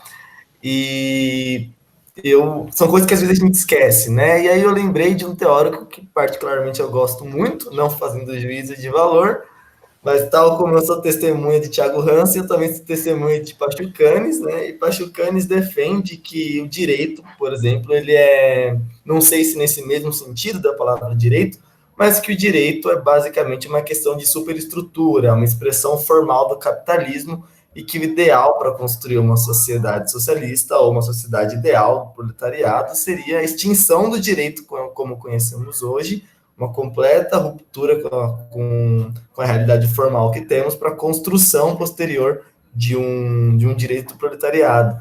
E eu tanto gosto desse teórico, apesar de não conhecer exaustivamente, tinha até me esquecido dessa questão de que o direito, como conhecemos hoje, ele pode não existir mais. Eu achei sensacional essa reflexão. Bom, tô até emocionado, gente. A gente sempre tem uma brincadeira que a gente comenta que, assim, temos a divisão do direito em várias temáticas, tudo bem? Os teóricos também, e cada teórico dá uma explicação diferente do que é direito para ele, né? A gente vai ter o Pachucanes, que diz que é um instrumento do capitalismo, a gente vai ter a arte do bom, do justo, etc., outras traduções também. E uma brincadeira que a gente sempre faz é, a gente quer saber para você, Thiago Hansen, o que seria, na sua opinião, né, no seu dizer, o que seria direito para você? Eu... Essa é uma pergunta divertida, porque é uma pergunta muito decepcionante, né? Porque eu sempre falo para os alunos, olha, pessoal, primeiro dia de aula, estamos aqui na sua primeira aula de teoria do direito, e eu já vou dizer para vocês que o grande objeto dessa disciplina é um só. Toda a teoria do direito é cheia de frufru, mas o que importa mesmo é uma única pergunta: o que é o direito? Né? E o que faz do direito ser algo distinto do resto, né? Ou seja, qual é a pergunta da especialidade, né?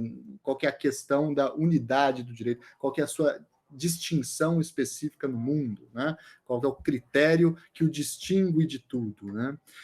E aí eu brinco também que essa é a pergunta que na verdade, a gente vai ficar pensando várias vezes sobre a pergunta e no fim a gente vai chegar à discussão que a resposta ela é sempre provisória, né? Por que a resposta ela é sempre provisória? Porque, sendo o direito um construto social, ou seja, eu recuso o justnaturalismo, e aí é uma questão teórica minha, eu não consigo, verdadeiramente, eu não consigo entender quem é que acredita que existe um direito desde sempre, em todos os tempos, que é pré-existente à sociedade humana, que foi posto por uma autoridade extra-humana e que, portanto, nós devemos apenas tentar alinhar a realidade social com uma realidade extra-humana ou uma realidade abstrata e racionalista, né? Eu acho complicado porque a história não nos permite chegar a essa conclusão na medida em que direito natural é esse que a cada 50 anos a natureza muda completamente, né? Então é uma natureza meio estranha essa que é absolutamente instável. A não ser que a grande naturalidade do direito natural é ela ter uma naturalidade tão mutável que no fim das contas ela é positiva, né? Ou seja, ela não é justnaturalismo, né? Mas enfim, feito esse primeiro ponto, isso nos leva a uma outra coisa, que é uma outra lição até. Eu não sou um kelseniano, mas sem dúvida foi um cara que conseguiu tocar em pontos certos, né?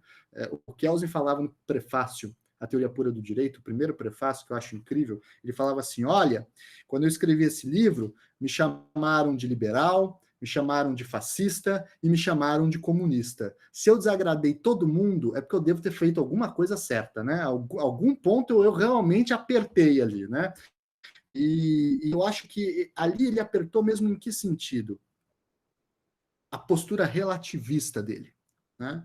Se você leva a sério que o direito é um construto social, qualquer tentativa de produção de uma teoria eterna ou geral do direito, uma teoria que busque, então, dar uma definição transhistórica para o direito, é uma teoria que está fadada ao fracasso, né? Por melhor que seja o autor, por melhor que seja o personagem, por melhor que seja a vontade moral do cara em fazê-la. Porque a sociedade prega peça na gente, né? Quem imaginou, não sei, vocês são jovens, né? Mas eu jamais imaginava, quando eu estava na faculdade, que a gente estaria nesse estado de coisas hoje. Jamais. Isso aí já estava passado, isso aqui não tinha risco de acontecer. E cá estamos, né? Então, nós não temos a capacidade de controlar o conteúdo estável do direito. Mas, ainda assim, nós não podemos correr o risco de, em nome da relatividade, do conteúdo do direito, nós cairmos num relativismo profundo ou quase num niilismo, em que, no fundo, qualquer coisa pode ser direito, né? Tudo pode ser direito. Então, aí, a gente tem que tentar fazer a quadratura desse círculo, né? E aí, sabe qual que é a resposta que eu busco construir? É uma resposta de profunda humildade com relação ao direito. Em que sentido? O direito não é nada demais, gente. E é difícil para os juristas aceitarem isso, porque nós somos criados em palácios com togas e becas e vossas excelências, que temos um saber secreto e controlamos os destinos da sociedade. Então parece que a gente está encerrado numa coisa que é absolutamente séria, que tem uma verdade oculta ou uma importância inenarrável. E se a gente olhar de uma forma um pouquinho mais criteriosa, a gente vai ver que, assim, olha, o direito ele tem um espaço de mutabilidade bastante grande, mas ele tem que carregar uma mínima coerência. E qual que, para mim, é a mínima coerência? A de que direito, no fim das contas, é uma técnica social, ou seja, é um mecanismo que a sociedade, que algumas sociedades desenvolveram, sociedades essas que, por vezes, desenvolveram porque estavam sob a influência, direta ou indireta, a base imperial ou não, de Roma. Então, direito é só aquilo que é desenvolvido a partir ou posteriormente a certas condições teóricas romanas. E eu sei que isso é polêmico, porque se você olhar em livros de história do direito, você vai achar lá capítulos de o direito na Grécia, o direito na Mesopotâmia, mas esses povos não tinham direito. E não tem problema nenhum falar isso. É óbvio que eles tinham técnicas de resolução de conflito. É óbvio que eles tinham mecanismos de solução de disputas. Só que eles não conseguiam entender que aquela solução dos conflitos era algo diferente da política, por exemplo. Né? O que era o direito, então, grego? Era juntar o povo na ágora, fazer debates homéricos, e quem ganhasse o debate, às vezes muito mais tocando o coração das pessoas do que racionalmente, era chamado de o justo. Os vencedores dos debates eram chamados de justos. Os vitoriosos dos duelos eram chamados de justos. Né? Ou seja, porque se acreditava que como assim direito é diferente de política? Ou você pega os persas, ou se vai ler lá sobre a Babilônia, né? E vai voltar lá no Código de Hammurabi, que não é código nem aqui nem na China, porque é uma pedra preta de 1,5 metro de altura que fala de gado, né? E alguém botou na cabeça que aquilo é um código, né? Porque tem que ter muito mau humor para chegar nessa conclusão. A gente vai ver que essas populações não tinham direito, e não tem problema nenhum nisso. Eles tinham, obviamente, métodos de resolução de conflito que estavam tinham íntimas conexões com a religião. Ou seja, aliás, o direito em Roma surge da religião. Depois ele vai se separando, mas o direito é filho da religião. Né? O direito em Roma, o direito é uma religião civil. É isso. É um pacto religioso entre os cidadãos. Né? A religião é um pacto entre o indivíduo e os deuses, o direito é entre os cidadãos eles mesmos, mas o formato era o mesmo. Só que aos poucos se começou o quê? A tentar entender que por trás daquilo, não é que aquela reflexão, aquele direito, aquelas ideias, elas são necessariamente deficitárias com a religião ou com a política, mas que elas possuíam eventualmente alguma autonomia racional, porque elas se fundamentavam em preceitos, que podem ser logicamente demonstrados, como a ideia de pacta sunt servanda. Né? Pega lá, o pacta sunt servanda, os pactos devem ser cumpridos. Tradução mais correta, agora que a gente falou de servo, né, seria de que você é escravo dos seus pactos. Essa seria uma tradução mais precisa do pacta sunt servanda. O pacta sunt servanda ela não precisa ter nenhuma relação com a moral. E não precisa também ter nenhuma relação com a religião. E não precisa ter nenhuma relação imediata com a economia. Ela, por vezes, se refere ao próprio direito. Se você negar de antemão que contratos ou pactos devem ser cumpridos, se assim forem firmados, você está falando que a instabilidade social pode vir, não tem problema nenhum. Quando se observa que, então, existem alguns fundamentos lógicos que obrigam racionalmente, imputam racionalmente a que resoluções de conflitos sejam feitas a partir desses preceitos lógicos, aí se conclui, eventualmente, que existe alguma coisa específica do direito. Agora, no passar do tempo, como nós falamos em semântica e sintática, né? Ou seja, as palavras, os sentidos das palavras, essas mesmas coisas também vão se alterando, mas mais ou menos a forma E o desejo de manter uma autonomia, uma distinção do direito frente às outras áreas do saber é uma constante na cultura ocidental, tá? E nas culturas que posteriores foram influenciadas pelo direito ocidental.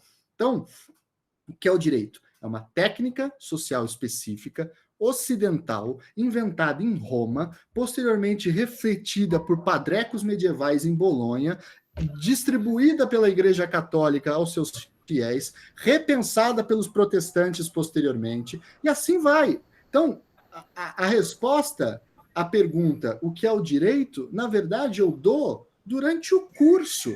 Porque se eu tentar fechar de uma forma objetiva, pego o caderninho que agora eu vou dar a respostinha fechada, né?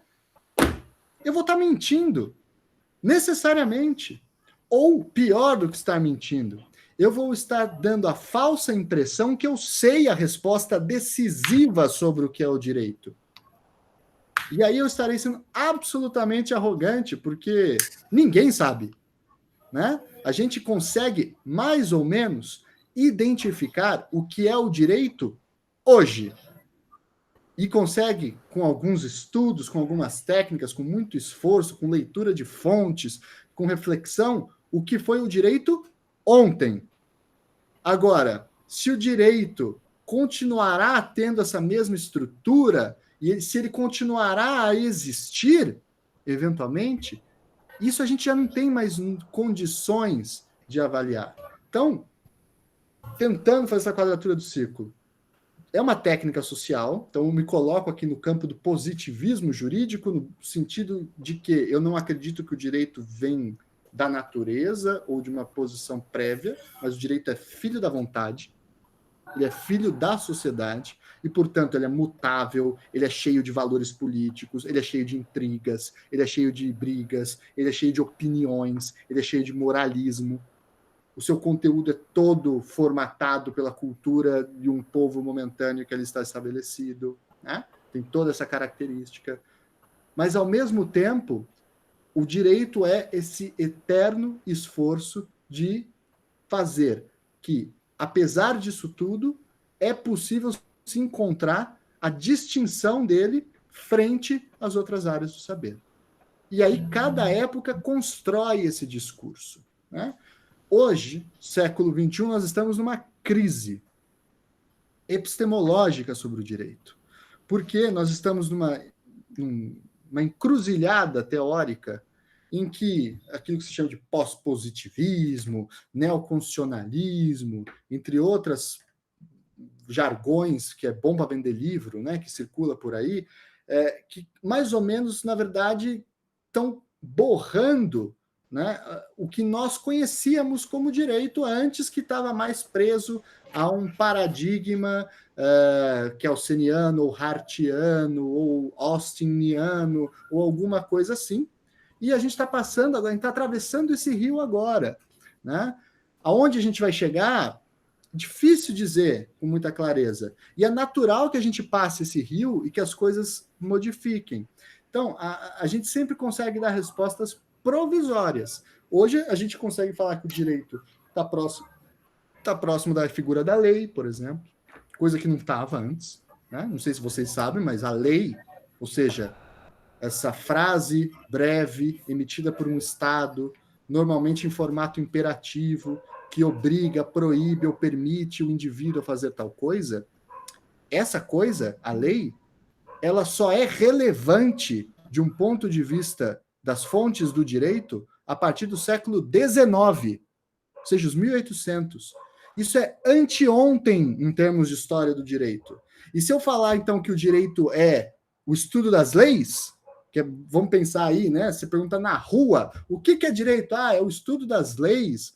Então eu estou falando que o direito começou no século XIX, que antes disso não tinha nada, né? E aí a gente cai em outro erro, né? Então, a grande arte da teoria do direito é não fornecer a resposta definitiva à pergunta o que é o direito, mas é mostrar as potencialidades incríveis que a pergunta ela mesma tem e os caminhos que ela pode nos guiar para desenvolver outros direitos que, por vezes, se distinguem do que está vigente no momento e que projetarão uma sociedade no futuro.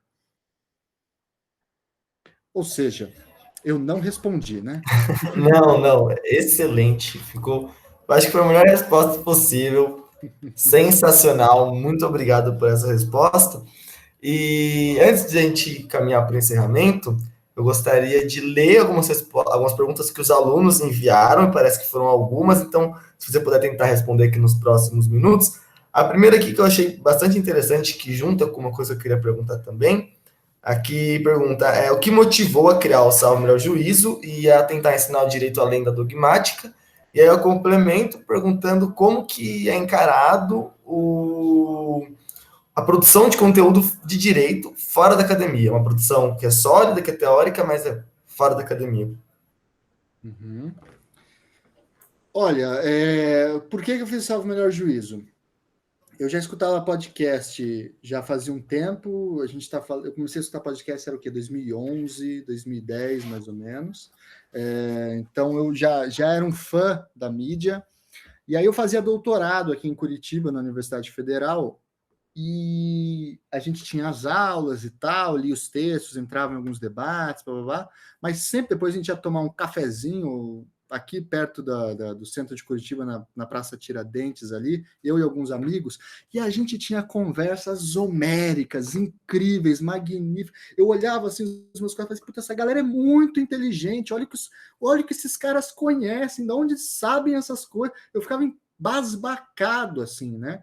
Eu passava, putz, grila, e se eu gravar isso que vocês estão falando, vocês continuariam falando, né? Então foi mais ou menos assim, foi abocanhar uma oportunidade, porque eu vi os episódios Salvo Melhor Juízo na minha frente, toda hora, né? E a única coisa que eu fiz é apertar o REC. Foi basicamente isso, né? Tanto que eu não sou nunca fui o entrevistado no Salvo Melhor Juízo, né? As pessoas sabem eventualmente o que eu penso, ou o que eu estudo, ou o que eu acho, pelas perguntas que eu faço, ou pelos questionamentos, ou pelas observações. Mas o que me importa é o que o outro está ali falando, né? As participantes, a gente construindo o debate junto.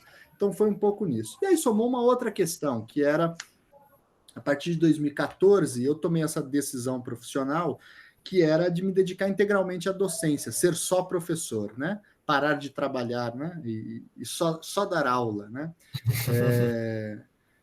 Mas como eu aprendi com o professor, tem uma resposta magnífica, né? Às vezes os alunos vêm e perguntam, professor, você trabalha ou só dá aula? Aí eu falo, só dou aula, porque eu estudei. Quem tem que trabalhar é quem não estuda, né? Mas aí é uma outra... é a melhor resposta até hoje que eu já vi para essa pergunta, mas é irônica e ácida, obviamente, né?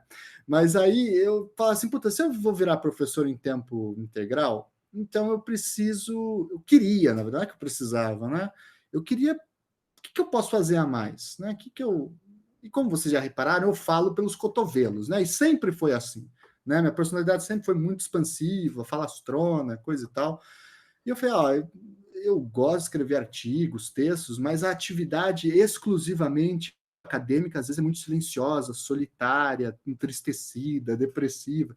Então, eu gostava de conversar e falei, bom, a gente pode fazer isso e então eu vou tentar inovar nessa minha área profissional, né? Então, eu acho que esse é um primeiro ponto.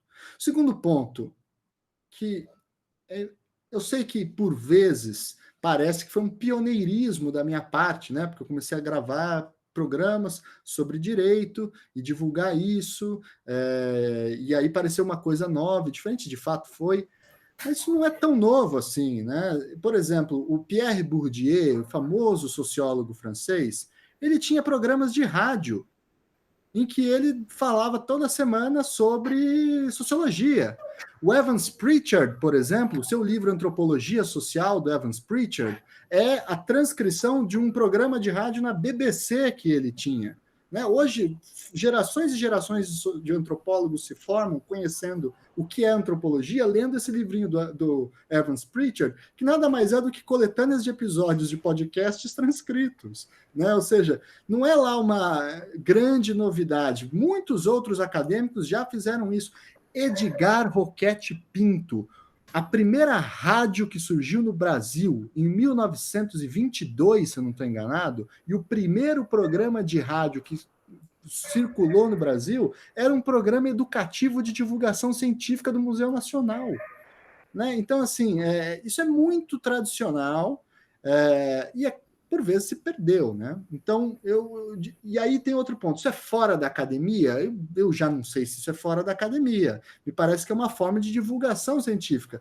É que dá a impressão que é fora da academia, porque a gente não fica se falando Vossa Excelência, senhor doutor, a PUD, a citação do excelentíssimo desembargador, porque a gente tem uma conversa mais informal, então isso dá a impressão de que é fora da academia. Gente, eu entrevistei o Mário Lozano, que era um sujeito que trocava cartas com o Kelsen, né? Eu entrevistei o Antônio Manuel Espanha, meu grande professor, o grande nome da história do direito em língua portuguesa, né? Ou seja, e lá a gente dava risada junto, porque as pessoas são assim, né? As pessoas não são sempre sisudas na academia e etc, etc. Então, eu considero que eu mais ou menos considero o Salvo Melhor Juízo como uma atividade de divulgação científica. E aí, dentro desse espaço, a gente poderia colocá-lo naquele tripé, clichêzão, da pesquisa, ensino e extensão, no âmbito da extensão. Me parece que é um exemplo de extensão, né? Porque eu consigo atingir um público e assim por diante. Então, eu acho que ficaria mais ou menos nesse sentido. É uma coisa que é tradicional na academia, muita gente já fez, não é uma grande novidade o que eu estou fazendo, talvez a novidade tenha sido ser podcast, que essa sim é uma novidade, e aí, não sei, o formato mais informal, eu realmente, às vezes eu não sei por quê, né? Eu não entendo, mas é isso. Excelente, muito bom. Até me lembrou, fazer essa pergunta me fez lembrar de algumas obras também muito conhecidas em outras áreas do conhecimento. O livro Cristianismo Puro e Simples, do Lewis, que é uma das maiores contribuições para a teologia do século XX, também é fruto de um programa de rádio da BBC durante a Guerra Mundial. Né? E fazendo a pergunta, a gente se lembra de outros exemplos e realmente é bastante verdade isso. Bianca, quer fazer a segunda pergunta? Claro, bom, a gente já está encaminhando para os finalmente, e nós tivemos 2 perguntas de alunos que, por uma questão de otimização do tempo, a qual particularmente eu não gosto, mas estamos quase que Pode perguntar, Bianca, atrelados por um ofício. Bom, a primeira pergunta seria sobre a cultura dos manuais na academia, e o que o senhor pensa a respeito dessa tendência, especialmente quanto às disciplinas de direito romano, a qual a gente já discutiu que não necessariamente seja a melhor terminologia, e a da história do direito. A segunda pergunta faz referência ao best-seller Sapiens. E não sei se o senhor... Eu nunca li. Eu sei do Yuval Harari, é o livro da moda, mas eu não li. A pergunta era: o que você acha do que ele pensa sobre o futuro do direito? Então, eu acho que essa pergunta restou um pouquinho prejudicada. Se a pessoa falar para mim o que ele acha, eu posso eventualmente opinar de orelha sobre o que eu poderia achar que ele acha, tá? Mas eu realmente não li o Sapiens e... Gente, é muita coisa para ler, a gente tem que fazer escolhas, né? Não tem condições e depois de um tempo, não que eu seja velho, mas a gente vai ficando velho da cabeça, né? Eu gosto de brincar que eu não sou velho fisicamente, mas eu sou um senhor aqui por dentro, porque eu às vezes já não tenho muita paciência com modismo, assim, sabe? Ou com autores do momento, né? Porque a gente começa a ver ondas que vão e voltam, né? Um tempo atrás era Slavoj Žižek, que era o grande autor que todo mundo tinha que ler e discutir. Agamben só tinha que ler Foucault. E as coisas vão e voltam, desaparecem, voltam. Então, eu tendo a seguir o que acho que o Elias Canetti fala da necessidade de ler os clássicos, né? Ficar mais nos clássicos, porque os clássicos são, por definição, eternos. E assim como eu falava, né, de uma canetada derruba bibliotecas de lei, às vezes uma mudança... De uma caneta Bic. Exatamente, né? Eventualmente uma coisa dessa pode derrubar também modismos, né? Então, Kant não vai cair, por exemplo, né? Aristóteles não vai cair, né? Então, Bobbio também não vai cair. Então, às vezes ficar naquilo que é clássico e olhar, obviamente, o que está acontecendo é importante, mas não se deixar levar. Conheça, como diz o Antônio Manuel Espanha, meu grande mestre, ele falava assim: conheça aquilo que as pessoas estão discutindo hoje em dia, né?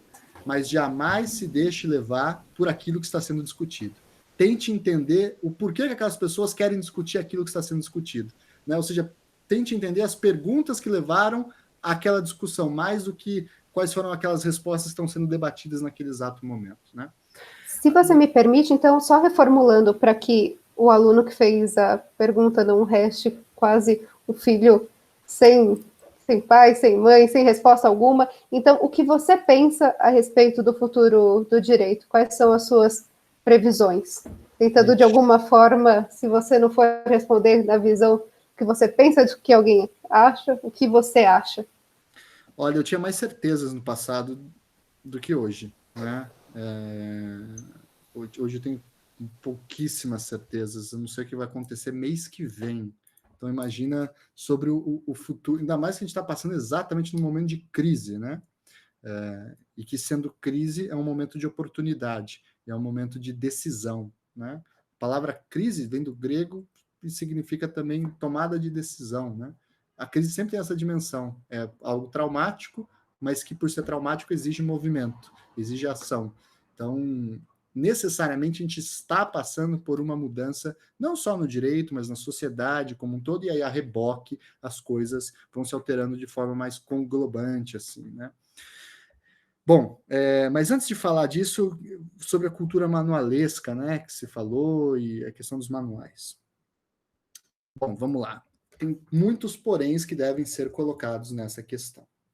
Eu não compro com facilidade essa ideia de que o mal da sociedade é a cultura manualesca, né? Ou o mal do direito é o Pedro Lenza e o seu direito constitucional esquematizado, né? Por que eu estou falando isso? Porque isso cria um pressuposto, uma falsa ideia de que nos anos 50, aí naquela época, as pessoas estudavam de verdade, liam Kelsen no original, né? Liam os autores certo, né? Não ficavam lendo resumex plastificado, não ficavam lendo sinopse para concurso, aquela época que era uma época boa. Ou seja, por vezes esses argumentos, quando se traz a questão do manualesco, né, se parte de uma pressuposição de que está acontecendo uma decadência do ensino jurídico, né? Eu tenho muitos receios disso, porque isso, por vezes, é um argumento conservador, que tem uma certa saudade de um passado, que esse mesmo passado que a pessoa imagina que não foi, nunca existiu desse jeito. E isso eu posso provar, não é opinião, né? Por quê? Qual que era o principal método de estudo do direito no século XIX, nos 1800, aqui no Brasil? O principal método de estudo não era ler o Teixeira de Freitas. Você acha que um estudante de direito aí do Largo de São Francisco, aí na Sé, perto de vocês, que tinha 20 anos de idade, 19 anos de idade, ia estudar direito civil, lendo as consolidações das leis civis ou o esboço do Código Civil do Teixeira de Freitas? Não. Ou que ele ia ler Lafayette, ou que ele ia, eventualmente Lafayette, que é mais simples, assim. Mas o que eles iam ler, na verdade, sabe o que era? O grande material de estudo eram as chamadas sebentas. O que eram as sebentas? Eram literalmente os resumos dos melhores alunos das aulas dos professores, que iam passando de mão em mão, numa época em que não existia nem xerox, nem mimeógrafo, e aquilo ia juntando sebo. E aí ficou conhecido como sebenta. Os famosos resumos que os estudantes passam no e-mail da sala hoje é mais velho que andar para frente. Sempre, sempre, sempre se estudou desse jeito, né? Pelo menos no Brasil. As coisas eram um pouquinho diferentes na escolástica medieval, mas lá também tinha a humanidade busca facilidade, né, gente? É natural que assim seja. Imagine se todo mundo tivesse que ler mesmo teoria pura do direito da primeira à última página na faculdade, no original. Imagina o nível de evasão das faculdades de direito. Só imagina. Quantos iam se formar? 3, 4, no máximo? Professor, desculpa interromper, eu falo por mim que eu amo teoria do direito e eu não consegui passar da página 10. Eu tô até hoje em dívida com isso, mas pode continuar. É isso, é assim. Então, primeiro ponto é: tomemos cuidado com essa ideia falseada, eventualmente, de que no passado se estudava direito de verdade e hoje não, já é uma coisa mais decadente, porque agora é tudo voltado para os concursos. Na época era tudo voltado para fazer as ações no interior do Brasil, entendeu? Então as coisas também eram assim, e esse é um primeiro ponto que eu queria então já destacar. Não vamos ser românticos com o passado, não vamos imaginar que as coisas estão em decadência, tá?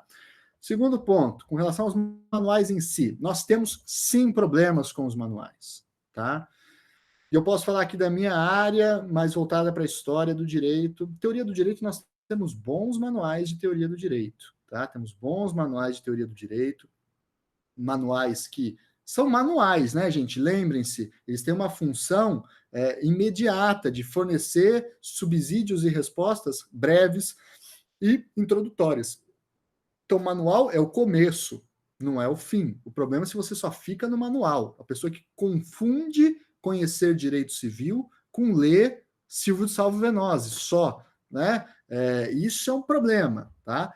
Então, aí a gente tem um outro problema, aí vou olhando mais para a história propriamente dita do direito e nos manuais, é que, bom, primeiro, quando o manual não é de história do direito, por exemplo, os capítulos introdutórios, direito do trabalho, tem, sei lá, o primeiro capítulo que é evolução histórica do direito do trabalho, né? O penal, mesma coisa, evolução histórica. E, ó, eu vou contar para vocês como são todos esses capítulos de uma vez só. Todos, de qualquer livro de manual, todos os capítulos históricos, todos são assim. Todos. Começam em Roma, porque, claro, né? Ou quando o cara quer mostrar que tem uma falsa erudição, ele começa lá nos assírios ou nos povos ágrafos e não sei o que lá, mas assim, é 2 parágrafos nisso, porque ninguém merece conhecer isso, né? Aí vai lá para Roma, em que na verdade caímos naquela famosa discussão que eu já falei, que é confundir tradição romanista com direito romano e achar que corpus juris era o que acontecia em Roma, né? Aí cria-se então Roma como o ninho dourado de onde brota a sabedoria da civilização ocidental e que, portanto, é sagrada e deve ser protegida contra todas as ideologias contrárias aos valores ocidentais, cristãos e romanos, né? Que é um dos pontos. E aí depois fala, então, de Roma como um período de sabedoria absurda e inteligência e não sei o que lá. Aí vai para a Idade Média, e a Idade Média é 2 parágrafos, 1 no máximo, em que normalmente é um período que é maltratado, né? Pouca coisa se desenvolveu na Idade Média. Era um período em que as bruxas eram queimadas, né? Ou era um período em que havia um controle rigoroso da igreja nos saberes e bababá, e pronto, acaba aí, né? Ora, a Scientia Iuris, os principais reflexões e fundamentos teóricos do direito são filhos da universidade medieval. Mas ainda assim se cria essa ideia de que não servia para nada. Aí pula para a fundação dos Estados modernos, aí fala rapidinho ali de França, não sei o que lá, aí vai para a Revolução Francesa. Aí vai na Revolução Francesa, a Revolução Francesa gasta um pouco, porque aí ali surge o Código Civil de Napoleão, fala que ali foi muito importante, aí vai para a independência do Brasil, e aí quando começa a independência do Brasil é uma tragédia. Por quê? Porque aí esses capítulos viram histórias legislativas, né? Aí conta a lei, que revogou a lei, que revogou a lei, que revogou... E volta aquilo que a gente estava falando antes, de que dá essa falsa impressão de que se chega no suprassumo do mundo, que é o presente. Ou seja, esses manuais, por vezes, constroem um capítulo legitimador do presente, que, no fundo, o que ele está querendo dizer é o seguinte: olha, o direito que você tem aí na tua mão é o melhor que dá, viu, gente? Nunca existiu coisa melhor, nunca existiu coisa diferente, e que, na verdade, o que você tem na tua mão é a natural evolução da razão humana. E que se você, portanto, questionar, é porque você, obviamente, é irracional, está indo contra os valores e assim por diante. Então, esses discursos legitimadores, através da história, são sempre muito, muito perigosos, porque eles são puro argumento político, né? É uma narrativa eminentemente política de legitimação do status quo. Então, esse é o primeiro ponto. Agora, falando dos manuais de história do direito. Nós temos um problema nos manuais de história do direito. Temos o melhor manual de história do direito para mim hoje é a Cultura Jurídica Europeia, Síntese de um Milênio, de Antônio Manuel Espanha, publicado pela editora Almedina, edição de 2012. É, sem dúvida, o melhor manual de história do direito que nós temos, né? Em língua portuguesa, né? Originalmente escrito em língua portuguesa.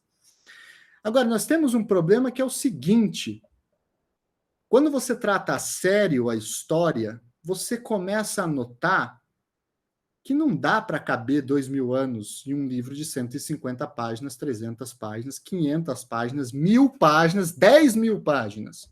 Não dá. Não cabe.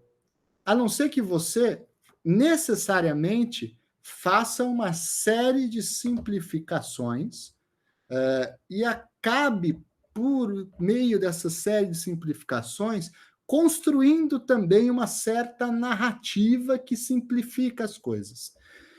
Então, manual é bom para te localizar sobre o contexto geral. Agora, se você quer conhecer sobre algo mais específico, aí você tem que fazer uma leitura mais verticalizada. Aí você tem que conhecer uma coisa mais precisa, mais específica, mais pontual.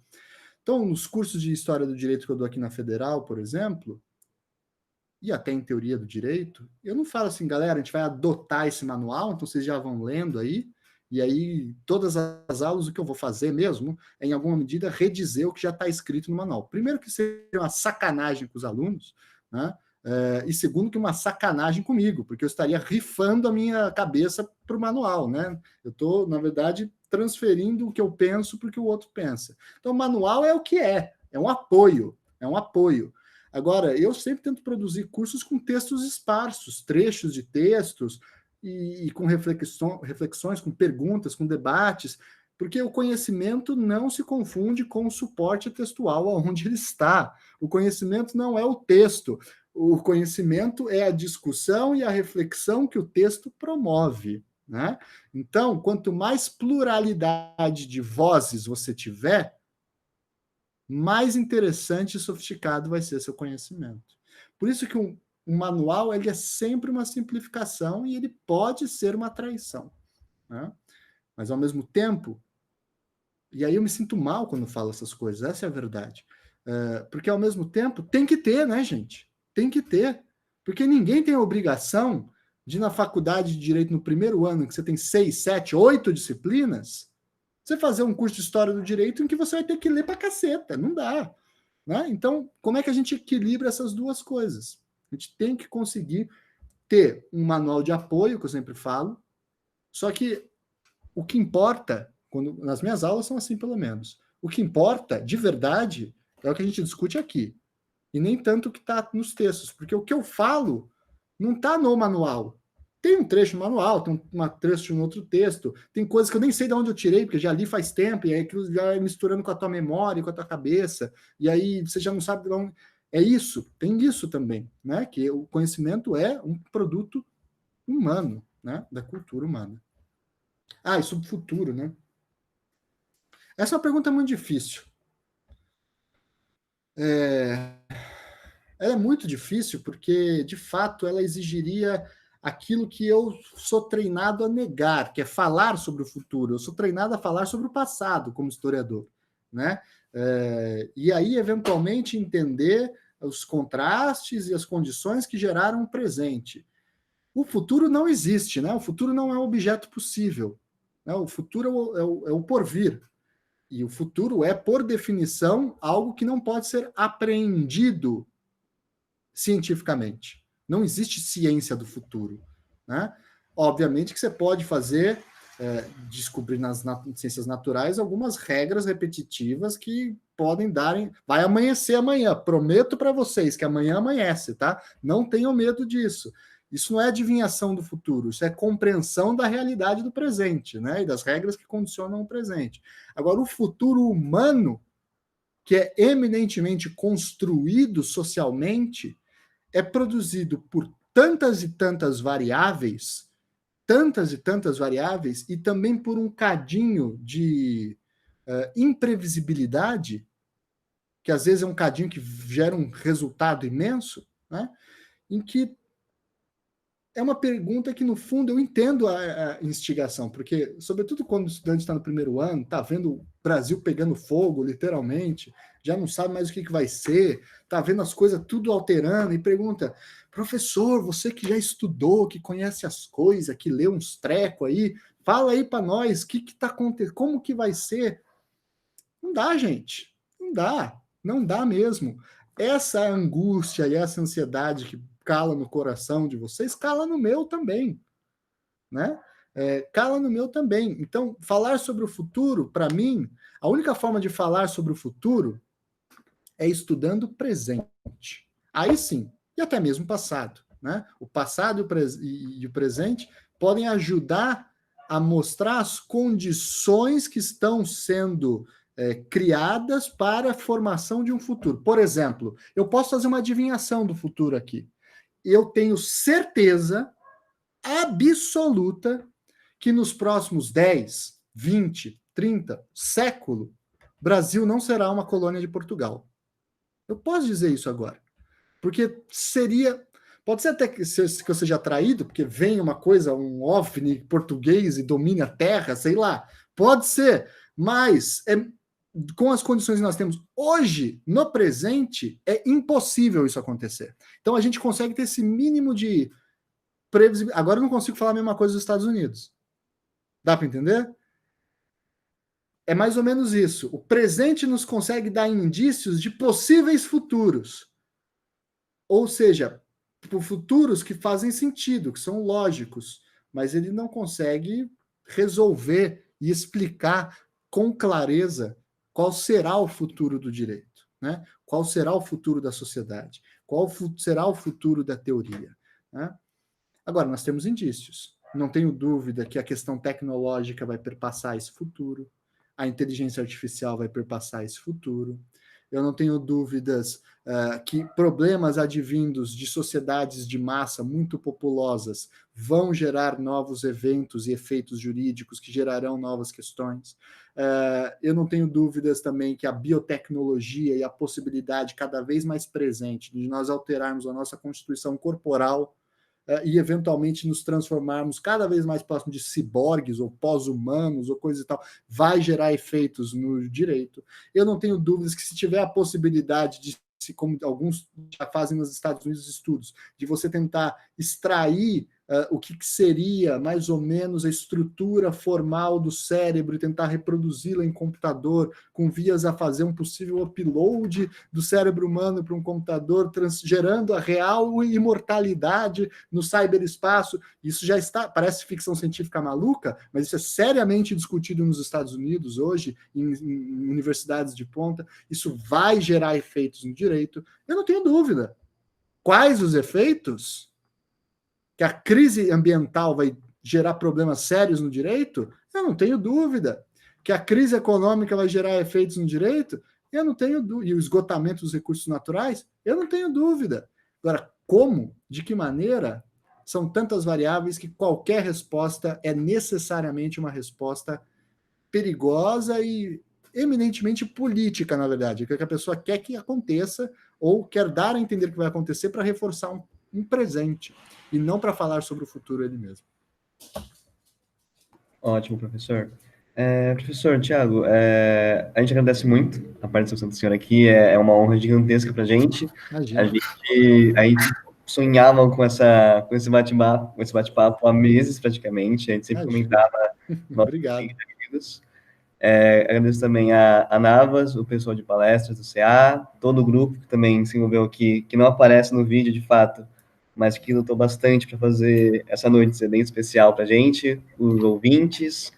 E, bom, Thales, por favor, faça o jabá. Não, professor Tiago, quer fazer o alto jabá? Quer fazer o próprio jabá ou posso eu fazer? Fica à vontade. Eu só falaria assim, não é nem o Aljaba, quem quiser, salvomelhorjuízo.com, tá no Spotify, tá no Deezer, nas várias plataformas. Vai sair episódio novo aí semana que vem. Então, É isso, gente.